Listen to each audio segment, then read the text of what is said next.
va a escuchar crujir el otoño sus hojas, la dulce turbación, como un malón de hormigas, rumor de colibrí, alas de mariposa.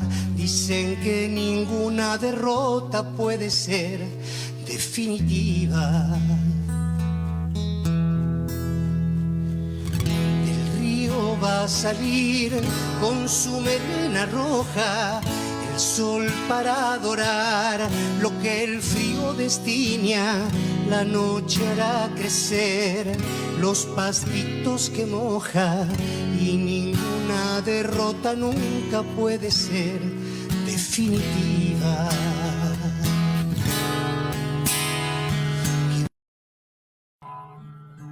Hola, ¿qué tal? Buenas. Después de un dengue y 3 semanas que no nos vemos, les agradezco a todos que hayan estado acompañando las distintas propuestas que hicimos. Le agradezco mucho a los compañeros que yo estaba desesperada el 23, que no podía ir a la marcha, y entonces armaron un programa sobre esto que nos está pasando con la universidad. Y la falta de presupuesto, y la falta de libertad para investigar, porque si no hay plata no se puede investigar. Así que, bueno, les empecé agradeciéndole a los compañeros y les cuento por qué hoy la cortina fue distinta. Porque ninguna derrota puede ser definitiva. Ayer lo decía este cantante, escritor, poeta, que se llama Gabriel Torres, en un espectáculo, no, en una presentación sobre historia junto con Gabriel Campana. No se llama Gabriel, Gustavo Campana. Y hablaban de que hay una sola Argentina, no hay dos. Y que a veces tenemos victorias que tampoco son eternas y tenemos derrotas que no son definitivas. Así que esto fue a último momento, porque antes, cuando a las 9 de la mañana vino la votación en el Congreso de esta ley tributaria y general, porque no es un ómnibus, es casi una modificación de la República, es terrible. Bueno, yo pensé en hablar con ustedes sobre la historia nuestra en defensa de los derechos y en defensa de las condiciones de trabajo.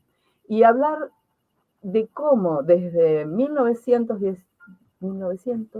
los grupos de trabajadores hicieron lo suyo, y más que lo suyo, y dejaron sangre en el asfalto y sangre en sus casas cuando grupos parapoliciales y grupos policiales mataron a los trabajadores. Por eso le vamos a pedir a Pablo que ponga un video sobre que lo hizo un espacio que yo no sé cuánto nos va a costar volver a recuperar.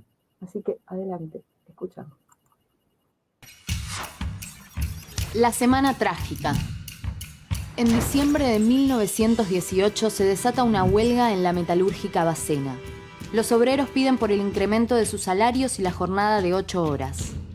El 7 de enero, un camión con rompehuelgas se acercó hasta las instalaciones, lo que desató la furia de trabajadores, mujeres y niños. La policía intervino en defensa de los rompehuelgas, dejando numerosos muertos y heridos. Al día siguiente, en respuesta a los hechos, se declara la huelga general, que duraría más de una semana, con movilizaciones multitudinarias, barricadas y enfrentamientos. 2 días después, con la ciudad paralizada, el multitudinario cortejo fúnebre que se dirigía hacia Chacarita con los obreros asesinados fue interceptado y baleado por la policía y grupos parapoliciales. Fue uno de los hechos más sangrientos en una semana de enfrentamientos que dejó un saldo estimado de 800 muertos, decenas de desaparecidos, miles de heridos, detenidos y deportados. La semana trágica constituye, sin duda, uno de los capítulos más violentos de la historia argentina y una muestra clara de la conflictividad social que recorrería buena parte del siglo XX argentino. 200 años de historias destacadas, 200 años de historia, memoria y derechos. Cuando habla de los grupos parapoliciales, era la Liga Patriótica, eran los gorilas que se habían juntado para poder hacer un acompañamiento a las fuerzas, en ese momento eran las policiales, que perseguían a la gente no solo en la calle o en enfrentamientos directos, sino hasta en sus casas.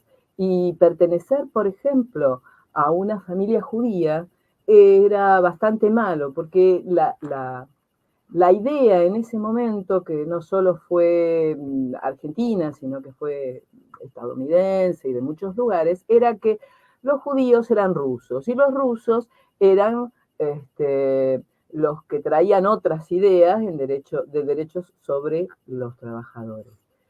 Cosas que se mezclan, cosas que no se entienden, cosas que no son verdad, pero bueno, que fueron. Sí, es cierto que muchos trabajadores extranjeros en ese momento eran de origen europeo y su religión era judía, y armaban sindicatos, armaban estas situaciones de defensa de los derechos.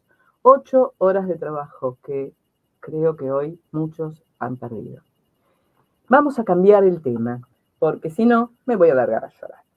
Así que les voy a contar en la próxima placa. Seguimos una placa más. Hoy el programa se llama Sangre. Y bueno, hablamos de la sangre en las calles. Después vamos a volver con otra sangre en las calles. Pero aquí es una gota de sangre que quedó en una carta que llevaba en su pecho. ¿Quién? Quiroga. ¿Quién había escrito esta carta? Rosas. Dejemos que los que saben contarlas y pudieron armarlo para contarlo, nos lo digan a nosotros, porque también es otro espacio que vamos a dejar de tener producción de nuestros propios contenidos históricos. Así que aprovechemos todavía que tenemos un poquito. Carta de Juan Manuel de Rosas a Facundo Quiroga. Hacia fines de 1834, la declaración de autonomía por parte de Jujuy generó un estado de guerra entre Salta y Tucumán. El entonces gobernador de Buenos Aires, Manuel Vicente Massa, envió al general riojano Facundo Quiroga para que mediara en el conflicto. Quiroga partió con instrucciones especialmente escritas por Rosas, hombre fuerte de Buenos Aires, quien lo acompañó durante un tramo del viaje. A su regreso, el 16 de febrero de 1835, Quiroga fue emboscado y asesinado en Barranca Yaco por una partida dirigida por el capitán de milicias cordobés Santos Pérez, quien estaba a las órdenes de los hermanos Reina Fe. Junto al cuerpo de Quiroga fue encontrada la carta de Rosas. En ella, el caudillo bonaerense sentaba su posición sobre diversos temas relacionados con la disputa interprovincial, pero también con la posibilidad o no de redactar una constitución y de conformar un gobierno centralizado. Para Rosas, la elaboración de una carta magna no era viable hasta que no fuera pacificada la región. De ahí la importancia del rol de Facundo Quiroga en su viaje a Jujuy. La carta evidencia el liderazgo político de Rosas a nivel regional. Aunque no se han hecho estudios químicos pertinentes, el documento conserva manchas de color rojizo, que se presume son de la sangre del propio caudillo riojano. 200 años de historias destacadas, 200 años de historia, memoria y derechos. Bien, bueno, Rosas, otro caudillo, otro héroe, que también a veces ninguna derrota puede ser definitiva. Y hablamos de la Casa Rosada y nos vamos a otro tema, y es ¿por qué es rosada la casa? La Casa Rosada, el espacio, fue un espacio que se usó desde el tiempo de la colonia, desde el tiempo mucho antes, pero no estaba tan hermosa como la tenemos ahora. En la época de la independencia, en ese mismo lugar, después siguió con una construcción un poquito más acá, un poquito más allá, pero siempre en el mismo terreno. Si ustedes van a la Casa Rosada, al museo, yo no sé ahora cómo estará, pero bueno, cuando eran los buenos tiempos, uno podía ir por debajo de la Casa Rosada, se encontraba con un museo grande del Bicentenario, que era la entrada a el puerto y el escape también, ¿no? Bien, ¿quién decide, en qué gobierno se decide poner el color? En el gobierno de Roca. Algunos sostienen, y yo adhiero, hay tres teorías. Una es que se mezcló la cal con la sangre de vaca porque era impermeabilizante. Entonces, le daba ese color rosado por el hierro mismo de la sangre, pero además le permitía más tiempo de estar pintada. Otros, más románticos, dicen que le atribuyen a Sarmiento la idea de que mezcló los colorados con los blancos y entonces quiso pensar en la unidad nacional y por eso es rosa, porque, bueno. Y otros, que son más patrimonialistas, creen que una hipótesis diferente, que rosa también era el Palazzo Vecchio de Florencia, Italia, que en algo se le parece. Déjenme creer que fue la sangre de los ovinos, los bovinos que nos dieron el color. Bueno, la cuestión es que sigue siendo rosa y no hay ninguna historia oficial más allá de estos comentarios que uno puede hacer. Y ahora les voy a contar, yo ya les puse sobre este autor pásame la próxima placa, otros temas. Él se llama Julián Cini, canta con los de Imaguaré en muchos de los temas, le ha escrito las letras a los de Imaguaré y recita.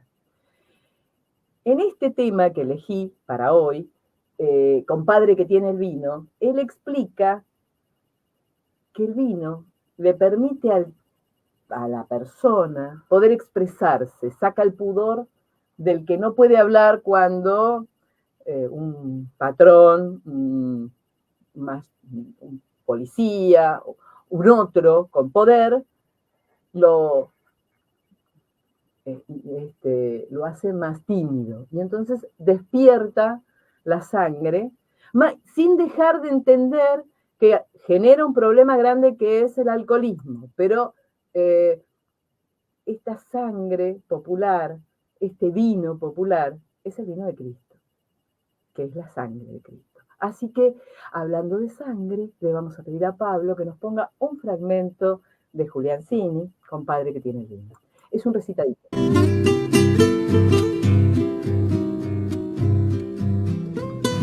Una vez le oí a un borracho como diciendo un refrán, que el vino es sangre de Cristo porque es sangre popular.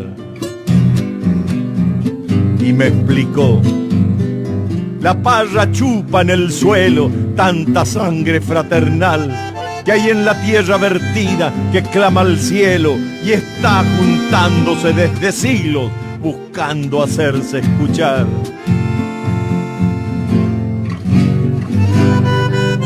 La sangre de los hermanos que amamos y ya no están, de nuestros muertos queridos que nunca nos dejarán, de los que dieron la vida porque amaron de verdad, los que eligieron morirse por no saber traicionar, los que encontraron la muerte buscando la libertad.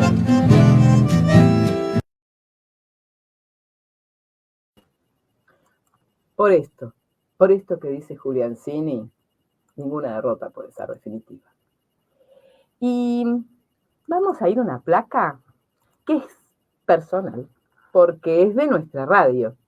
Y aquí vamos a encontrar la dirección de nuestra radio, América Profunda, en el Facebook, en el Instagram, y la propaganda de Pablo con ¿cómo se llama tu programa, Pablo? Para todos, todos. ¿Y con quién compartís el espacio? Con el compañero Alejandro. Bien, él se llama Pablo Napoli, y bueno, ustedes lo conocen, siempre está con nosotros.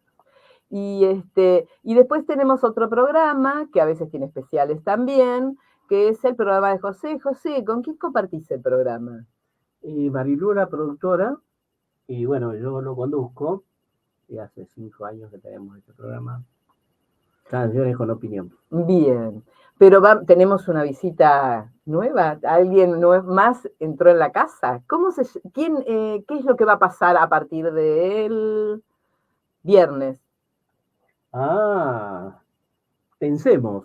Sí. Un nuevo programa de una señora historiadora, profesora de historia, que bueno, me dijo a mí que le interesaría hacer un programa de historia argentina, así que...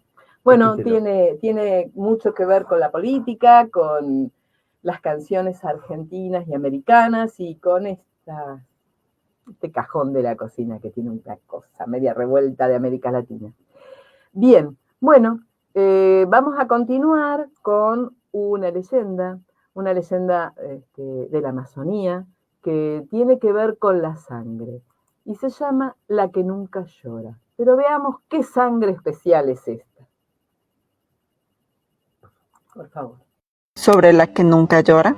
Esta es una leyenda de la Amazonía ecuatoriana. En una tranquila y próspera comunidad indígena amazónica vivía una chica muy bella llamada Sañi. Ella nunca se conmovía con nada, ni se estremecía por nadie. La conocían como la que nunca llora. Cuando llegó el invierno, los aguaceros torrenciales desbordaron los ríos. Las chozas, los animales y las chacras fueron arrasados. La gente se lamentaba y sufría por lo sucedido, pero Sañi permaneció indiferente. La comunidad la criticaba. Le decían, mírenla, no le importa nada. Ni siquiera le conmueve el llanto de los niños. Ella tiene la culpa de lo que nos pasa. Los dioses castigan su falta de sentimientos. Una mujer muy anciana y sabia aseguró que solo el llanto de Sañi podría acabar con las terribles inundaciones, pero era indiferente también ante el dolor de su familia. La anciana dijo que era necesario que Sañi conociera el dolor para que su alma se conmoviera. Un día nublado, la que no llora caminaba por la selva. Se le presentó la anciana y le dijo, por favor, ayúdame a recoger ramas secas porque necesito abrigar mi choza. Mi nieto está muriendo de frío. Sañi la vio con indiferencia y siguió su camino. Al instante apareció una mujer joven con su niño enfermo en brazos, suplicándole que le ayude a buscar hierbas para curar a su hijo. Aunque Sañi sabía dónde estaban esas hierbas, no ayudó a la mujer.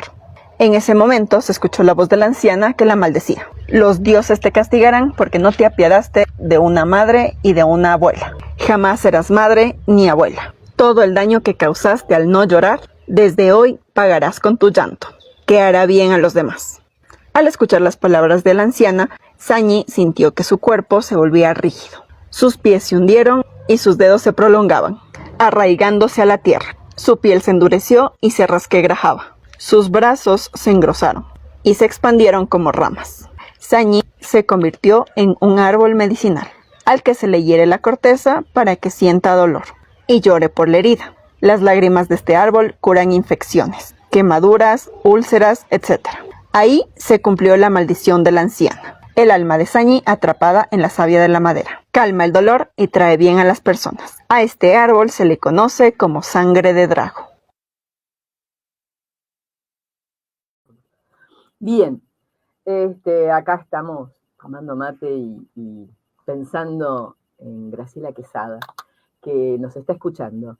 Y yo le decía a los chicos, bueno, es la mater de la comida que se reparte los domingos, porque un grupo de chicos de acá, de la radio, un grupo de personas de la radio, colabora y generan unos almuerzos para el domingo que llevan a distintos lugares donde gente que vive en la calle los recibe. Y Graciela es la mater, no quiero decir cocinera, porque es mucho más que cocinera. Es la que hace la magia para que eso salga rico, para que los chiquitos que lo comen se pongan contentos. Y si pueden y quieren colaborar acá en la radio, o le dicen en el IUNA a Pablo, o nos avisan de alguna manera. Y nosotros, claro, tienen que ser alimentos no perecederos que no tengan vencimiento en esa semana. Pero siempre uno a veces tiene algunas cositas. Nunca dinero. No, claro, no dinero. Porque antes, cuando esto se empezó con la sopa de Quilmes. Entonces sí hacíamos una colecta, pero ahora no, ahora solamente alimentos. Así que bien, pasado el agradecimiento y el reconocimiento, también quiero saludar a nuestro amigo Ricardo, que es un fiel oyente. Bueno, y estábamos con la leyenda de La que nunca llora. Me pareció que era interesante poder pensar en cómo los españoles, que llamaron sangre de dragón a ese árbol, o sangre de drago, no tiene nada que ver con nuestra idea, con nuestra forma de pensar, con nuestra... nada. Me gusta mucho más el sacrificio de la mujer, que era indolente a su comunidad, y bueno, la penitencia hizo que esta savia, que generó su sangre, cure. Dicen que curan muchísimas cosas, entre ellas las heridas. Es como un meteolate, me decían en Amazonía. Bueno, me encanta. Y vamos a pasar a un tanguito. Es más, les voy a contar la historia de un tango que se llama Sangre Maleva, que ay, me quedó media torcida disculpen, me quedó la A abajo de Sangre Maleva, pero bueno, es un tango que tuvo un problema de nombre, de autor, y les cuento. Hay dos tangos que terminan igual. Uno que se llama No soy batidor, y el otro que se llama, o No fue batidor, y el otro que se llama Sangre Maleva. Los dos terminan con la misma frase, que es el hombre, para ser hombre, no debe ser batidor. Sangre Maleva se lo refieren, no se lo refieren. El autor de Sangre Maleva fue ignorado porque en uno de las grabaciones le pusieron No soy batidor. Y en otro, y entonces le pusieron que el autor era Ernesto Cruz y Francisco Marino. No soy batidor es otro tango, es un tango del 11, del 15, y que es poco conocido, pero que existe, que los autores eran ellos, pero no era el tema que estaba grabado. Cuando fueron a Sadaic, también se equivocaron, y pusieron mal el nombre de los autores. Y hay otro tango que se llama El Batidor, que grabaron otra vez este mismo tango, que se llama Sangre Maleva, le pusieron El Batidor anónimo. Entonces, me pareció que todo esta enredadera de cosas valía la pena para escuchar 40 segundos. Les digo, si alguno puede verlo, yo saqué el video de un señor que enseña lunfardo. Entonces, algunas palabras que están en lunfardo están escritas en español. Pero si pueden escucharlo entero, es un hermoso tango que tiene que ver con Gardel. En otro momento, cuando hablemos de Gardel, les voy a contar que el protagonista de este tango fue, me parece, según cuentan, porque esto no lo sabemos, porque no es batidor el hombre que Malevo, fue una persona que quiso, que tuvo un problemita con el guardaespaldas de Barceló, Ruggerito, y en Avellaneda. Este problema había sido en el hipódromo. Y parece que Gardel quedó muy agradecido y siempre se lo dedicaba. No tengo muy claro eso, porque como no hay muy claro el año en que fue hecho, yo voy a decir 1955, ya estaba muerto Gardel. Pero bueno, ¿vieron? Las leyendas son así. Algunos le dicen Sangre de Drago y otros le dicen La que nunca llora. Bueno, acá tendremos que estudiar un poco más qué pasó con esta Sangre Maleva que va a cantar la orquesta de Alfredo de Angelis con Oscar La Roca. ¿Sí? Guapeándole la yuta por dentro el arrabal, sonaron 4 sobre la vereda caía Cruz Medina blandiendo su puñal. Pronto saltó la bronca, cayó la policía y en un charco de sangre al malevo encontró. Herido mortalmente, rebelde en su agonía, pero con voz de macho de esta manera habló. No me pregunten a gente quién fue el hombre que me ha herido, será tiempo perdido porque no soy delator. Déjenme nomás que muera y de esto nadie se asombre, que el hombre para ser hombre no debe ser batidor.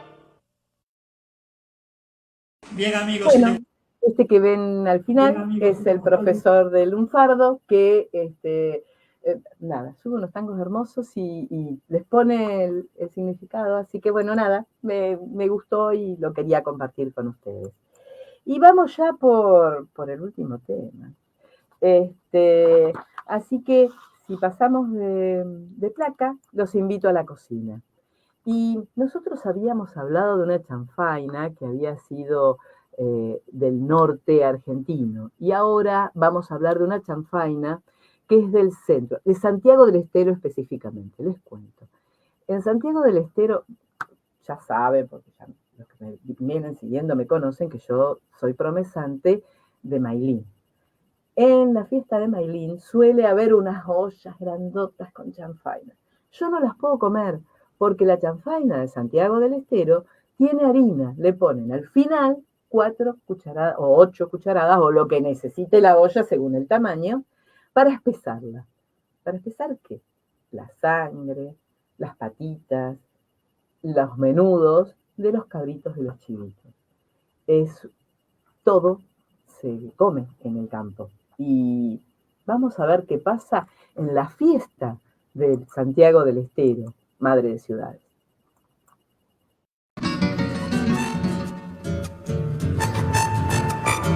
Santiago del Estero siempre festeja su aniversario de fundación con eventos como la Feria Artesanal en el Parque Aguirre, donde, entre otras cosas, se pueden degustar las recetas ancestrales de la comida típica del interior de Santiago. Mi mamá hacía comidas para vender y yo ahí veía todo lo que ella hacía y aprendí a hacer las chanfainas. Y bueno, la chanfaina lleva cebolla de verdeo, cebolla de la otra, pimiento. Morrones rojo, le echa un poquito de ají, le pica todo las tripitas de cabrito. La chanfaina es una comida de todas las casas donde se cría el cabrito. Se hace con la sangre del cabrito, con las menudencias del cabrito y las patitas. Se limpia todas las menudencias, todas bien limpitas y se les da un hervor. El toque final le da la harinita, 2 tacitas de agua y 6 cucharaditas de harina. Cuando ya está todo cocinado, le largamos eso, solamente revolvemos 2-3 veces y está fuera la olla ya.